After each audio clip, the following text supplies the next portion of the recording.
Welcome back to another episode of The Word Made Fresh, the weekly narrative lectionary show where we talk about the upcoming narrative lectionary. I'm Reverend Jim Keat, digital minister at the Riverside Church, and that's not Adrian Thorne. Nope, we've got Reverend Mira Sawlani-Joyner, the Minister of Justice, Advocacy, and Change. Believe it or not, I knew your title without having to look it up. Yay, go me. Uh, Well but done. but okay, before we get into your sermon, what is your title? What do you do at Riverside?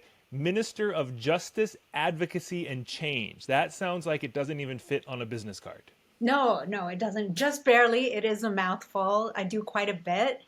Well, I oversee the Mission and Social Justice Department, and I work in collaboration with the Mission and Social Justice Commission. We identify social issues that are happening in the city and nationally that we want to focus on. And so a lot of my work is finding ways in which congregants can engage with social issues, how they can use their voices to advocate, and to talk about those difficult issues. How does our faith speak into things that are happening around the world and in our nation and in our city? And how can we get involved in making the world a more just and generous place for everyone? Sounds to me like just what it means to be human, but I'm really glad that we have someone who's very specialized in helping empower and equip all of us to do that work here at Riverside. That alone is such an incredible gift. Thank you. And I'm very aware that you bring not only your work with justice work, but you pair that with pastoral care, embodied practices, and I think those two pair well together because it seems like justice work can just leave us racing into the streets and disconnected from our own body and experience. And I think I appreciate the way you always hold those two aspects as justice work together. It's also justice work to care for self as well as to change the world around us. Absolutely, Jim. I'm glad you recognize that. One informs the other. That's what I always Yeah, say. yeah. Yeah. Well, that I will probably come up in the sermon, I'm assuming, because we can't help but bring who we are into the pulpit. So you've got a sermon coming up this coming Sunday, and the narrative lectionary has us in, where are we? Exodus chapter 32, and then there's a little snippet of, I believe, Luke is the pairing text that it gives us, and this is half of the chapter roughly, and this is the infamous golden calf story. That's So right. otherwise known as God gets angry. And the people mess up.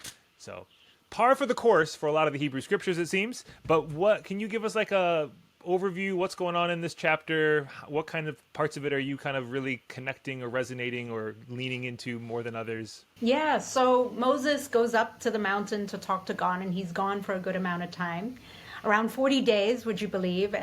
And the people are sitting down at the bottom of the mountain. They're wondering, where is their leader? Where is God? And they get a little nervous. They get anxious. They turn to Aaron and they ask, like, when's Moses coming back? What are we gonna do? And Aaron advises them, like, go and collect all the gold amongst yourselves and build a calf, and asks, like, who are your gods? And they build this calf. God gets wind of what's going on and says to Moses, your people have built a calf. I should destroy them all. I'm so mad. And Moses says, no, calm down. It's okay, and pleads with God for mercy for the people. And I think, I think I resonate with this story a lot because I think a lot of the times when we've heard this story before, it's talking about God's wrath if we worship idols, if we worship other gods. And I grew up in a multiracial family, a multiracial, multi-ethnic, and multi-religious family as well. So this came up a lot, especially when I converted to Christianity, and where I was told, oh, the idols in your home are demonic. Mm, You have, these statues, Hindu gods statues in your home, and you have Catholic statues in your home. So these are inviting demons into your home, and God mm. is it doesn't our God is a jealous God, and you can't have these statues in your home. And so this story resonates with me because I think it adds to this idea of division amongst people, and this idea that there's only one faith practice that is the most supreme, the one that points to the only truth, and this belief that Christianity has to be it. But that doesn't feel like my God. I don't know about yours. It doesn't feel like my God to share this idea of divisiveness and promoting just one true faith. And there's many ways to interpret the words true faith, but in the sense that that all the other faith practices don't point to God at all. I think is how we can is how we can say it. And so I didn't grow up that way. I actually grew up, my Hindu dad was the one who more clearly explained to me the concept of the Imago Dei, the divine image living within us. And he would always tell me, the divine is in you. And the divine is in my brother and in my sister, is in me. And our task in the world is to see the divine in one another. And I understood that more clearly from my Hindu father than I ever did as a Christian. So I think we can learn so much more from other people's faith practices. And that's why I want to, what I'm going to do when I talk about this sermon on Sunday is kind of provide another interpretation that doesn't condemn, that doesn't immediately default to condemning other faith practices and the worship of other gods. Yeah, it almost says more about God, and then later in the chapter, Moses has the same response when they get so hot and bothered by this experience. Like, wait a minute, what's actually being threatened here? Like, let's have some empathy for the people. They've been sitting there for 40 days without their prophet, their spokesperson to God. I mean, go back in the story. God tried to speak to everybody. They were all afraid. No, Moses, you go to God on our behalf. And then, like, where did Moses go? Did he get eaten up by the giant spaghetti monster? What's going on? So they're just desperate for something. And to quickly jump to, well, they're automatically idolaters and they're going to get smote or smitten or whatever the verb would be there with lightning striking. It feels like not only is it just a bit quick to jump to that like reaction, and it also just doesn't even seem to come from a place of empathy. And like, you're right, you've been alone and by yourself. And it just, like you said, perpetuates the divisions we see in our world today, where if you don't believe the quote unquote one true faith, well, sucks for you. Can we have another way to even hold that conversation and to hold that space together? Whew. Yeah, exactly. And I think this frequently happens when there's a moment of crisis that's happening, whether in our personal lives or in the world. So in this moment of crisis, the first thing we think is, where are you, God? Where are you? And instead of sitting and waiting, we become reactionary. And I Yeah. think, what's happened, what we see with the author of this story when he's writing about God's character, or she's writing about God's character, what we're seeing is actually a very human reaction. Mm. And the human reaction is destroy them all. Yeah. You know? Yeah. That's what happens. It's Get rid horrible. of them all. It's a very human reaction. They've turned from us. They've done something horrible. They destroy them all. So I think this often happens too when we can't see God in a moment of crisis, in a situation, in a personal crisis, or something that's happening nationally or internationally. When we can't see God in that, we turn to other things to give us a sense of security. And often it's tangible things. And the most tangible thing to turn to, the most reactionary thing to turn to, honestly, is violence. Yeah, is to come together and find security in how do we fight against this thing, this situation that is threatening my security. And so our reaction to that is violence. So what I'll be talking about, that we've, instead of talking about the golden calf as an idol, the golden calf is what we've that has distorted what we should be turning our vision towards. Instead of turning toward God, we've turned to security, our personal sense of security, made that our central focus, and then held on to whatever gives us a false sense of security. And the things that have given us a false sense of security is creating walls and barriers against people that we see as a threat, and we become reactionary and we commit violence against the people we see as a threat. Whew. Okay, there was like three sermons in just that last two sentences you said. And this whole last bit you're talking about how we turn to violence, the ways we lash out at others. I can't help but feel the undertones of the 1 year anniversary upon which your sermon lies. You're preaching on October 6th. October 7th is the anniversary of the attacks from Hamas's attacks on Israel, which has then consequently led to what Israel saw as their justification for ongoing genocide to the Palestinian people. I say ongoing because it was happening before October 7th. None of this is excusable. It's all horrific and wrong, but it just again shows how we fight fire with fire, and you hit me, I hit you back, and we say why doesn't this stop the violence? It's yelling at your kid to stop yelling. None of it actually solves a problem. Yeah. So maybe just connect some of those dots for us here. How are you holding just the day you will be in the pulpit and what the world will hold? Oh, by the way, it's also World Communion Sunday, so there's a few things you're stirring into this pot. How are all those pieces kind of coming together and sitting with you in this? Yeah, I'm still working through it, but I'll say it does start from that World Communion Sunday piece. Yeah. So World Communion is a way that we'd like to see the world, right? We're all coming together. We're coming together and there's to share a meal together, sitting across from people who are completely different from us, who could even be our enemies, people we don't agree with, people we've had long tension and conflict with, people who have wronged us and people who have hurt us.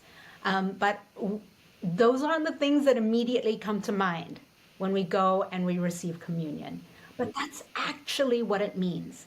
And it is a privilege to be able to remember World Communion Sunday, the Eucharist, the place of the Eucharist, as being the now, the here and now of the kingdom of God coming here on earth.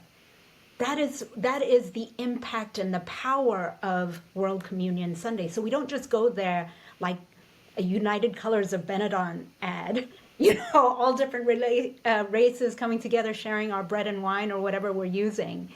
It's so much deeper than that. It's got a spiritual level to it. And I really think that when we think about the anniversary of the Hamas attacks on October 7th, that we have to see all the pain and the trauma that both led to it and that has occurred from that day and what has occurred from that day on, 1 year on. And we need to be able to come to the communion table and see one another's pain. And I think once we can see one another's pain at the communion table, we will see that this pain, this trauma, this reaction to violence is bigger than two communities of people. And it intersects at so many levels. There are women and children that are being impacted. I heard, I was reading a list of people whose lives were taken and who were hostages, who were taken as hostages on that day. And almost half of the of either the 1,200 that were killed or the 200 hostages were actually nationals from all over the world. So there were people from the Philippines, migrant workers from the Philippines, Thai migrant workers as well. There were Indonesians. There were people from France, U.S. citizens. So this impacts the whole world. Our whole world should be grieving from this and grieving from the aftermath of this as well. And we cannot forget that there is a heavy grief on the oppression of the Palestinian people that led to this as well. And not to excuse anyone's behavior, but this is just an example of the cycle of violence that happens when we reach for our personal sense of security instead of turning our face to God. Because God would call on us to do something radical instead, to do something completely different. And the supporting text in that passage is the text from Luke where Jesus says, "Forgive them, Father, for they know not what they do." And Jesus's own response to violence wasn't God, you need to, you need to punish them, you need to wipe them out. God said, forgive them, for they know not what they do. His response, Jesus demonstrated a radical response, which was reconciling, restoring relationship. And I think if we can see one another's pain and hurt and confront that in one another, then that would give us the foundation to start building towards restoration and reconciling. But it's a big shift, right? It's really going from what we're used to, the golden calf of retributive justice, retaliatory justice, to restorative justice, which is God's way. And ironically, in this Exodus text, it's Moses' way. God's way is like, oh, I'm going to start over. And we get, in this Exodus text, we need a Moses to say, wait, God, don't strike them all down just because they did this one little thing. I mean, Moses was kind of like, you'll look bad. So that's not the best excuse to do something right, but you do it because it's the compassionate, empathetic, loving thing to do. And it makes me realize, even in this story, God needs the reminder not to be Yeah, retributive and reactionary. Now, of course, obviously, these texts are descriptive of God. They're describing the way a culture saw and understood God. They're not prescriptive. They're not prescribing what God is like for all time and all place. The Bible all comes from a context. It was never just emailed to us from heaven. But still, I just love within the narrative that we find here, Moses is the one talking God off that retributive ledge of saying, no. Don't just swing back with another attack because they did something wrong to you. Let's slow down and figure out what's going on. Sadly, if you keep reading the parts that aren't in this Sunday's lectionary, Moses then flips into that character, and he's the one who gets all pissed off, and he tells the Levites to go kill everybody, and it's just it is violence gone viral, and it very much shows the demise of the human condition and the need for us to strive beyond ourselves. Everything you were saying, but it is such. The text is murky. The world we live in is murky. Maybe that's the biggest takeaway. None of this is clean and simple, and we tend to veer towards making not always the most helpful choices. So what is it yeah, going to take for us to actually get out of our own humanity sometimes, yeah. and find our way towards something more loving and equitable and just and compassionate towards one another? Exactly, exactly. I'm glad you mentioned that, because I think we still view God in the same way. Yeah. We still, when we pray to God, and I'm guilty of doing this too. And if I'm in a really horrible situation, the thing I pray for is, God, preserve me, protect me, but rain fire on my enemy. Whether it's sports teams or other countries or political parties, we Yeah, all have the same prayer going on. punish them, make them feel the pain that I'm feeling. you Yeah. know and you're right. The authors of Exodus were writing about how they viewed God, and were also turning and trying to invite us to view God as someone else, Yeah. a more restorative God, and to shift our way of thinking, shift our responses. And they struggle with that too in their Yeah. writing. And you see Moses respond in a very human way. We struggle with it now. Mm, I struggle with it now. Like, how do I look in the eyes of the person who is doing me harm and not want harm done onto them? How do I look at them with loving eyes and yeah. think, how can we restore what's happening here? How can we move? Because once we can move to that place of restoration, you know what becomes possible, Jim? Mm, A new future, yeah. new creation, new life, new possibilities, which is what the resurrection is about, which is what Jesus is all about, which is what our faith is all about. None of that is possible without first looking in the eyes of our enemy and shifting our mindset so that we Yeah. desire something different. Otherwise, we're just continuing in the same cycles. Yeah. But for us to really live into being resurrection people, Sunday morning people, mountaintop people, we need to imagine a different world. So we Yeah. have to respond differently. Well, I'm pretty sure you've got at least 3 or 4 or 5 sermons in there. So the trick Pray is that going to I be, land on one. yeah, good luck preaching just one, but that's sometimes the fun challenge. So for everyone watching, listening, you know a half dozen directions Reverend Mira might take us in the pulpit. So join us on Sunday to see where we end up with this grand adventure called Exodus and World Communion Sunday and the world we're living in, and this Sunday, October 6th. If you are a preacher, Bible study leader, and you're looking at this text, here's a bunch of ideas you can borrow and take for your own context. Would love to hear what you're all thinking, dreaming, scheming about this text. Drop a comment below. How are you sitting with a text where God gets pissed off and angry and wants to bring out retributive justice, and we live in a world where everything we just said. Give us your response, reaction to that in a comment, and then join us on Sunday. Riverside, things get started around 10:30 or so with some special music. Kind of worship kicks off closer to 11. You can join us in the room up in the Upper West Side, West Harlem, or you can join us online. Go to trcnyc.org to find out all the information about all of this, and to hear Reverend Mira preach, and to join us for World Communion Sunday. Mira, thanks for jumping on and joining us for, I think, your first ever episode of The Word Made Fresh, but I don't think it will be your last. So we'll look forward to doing this again. Thank you for having me. Glad to have you.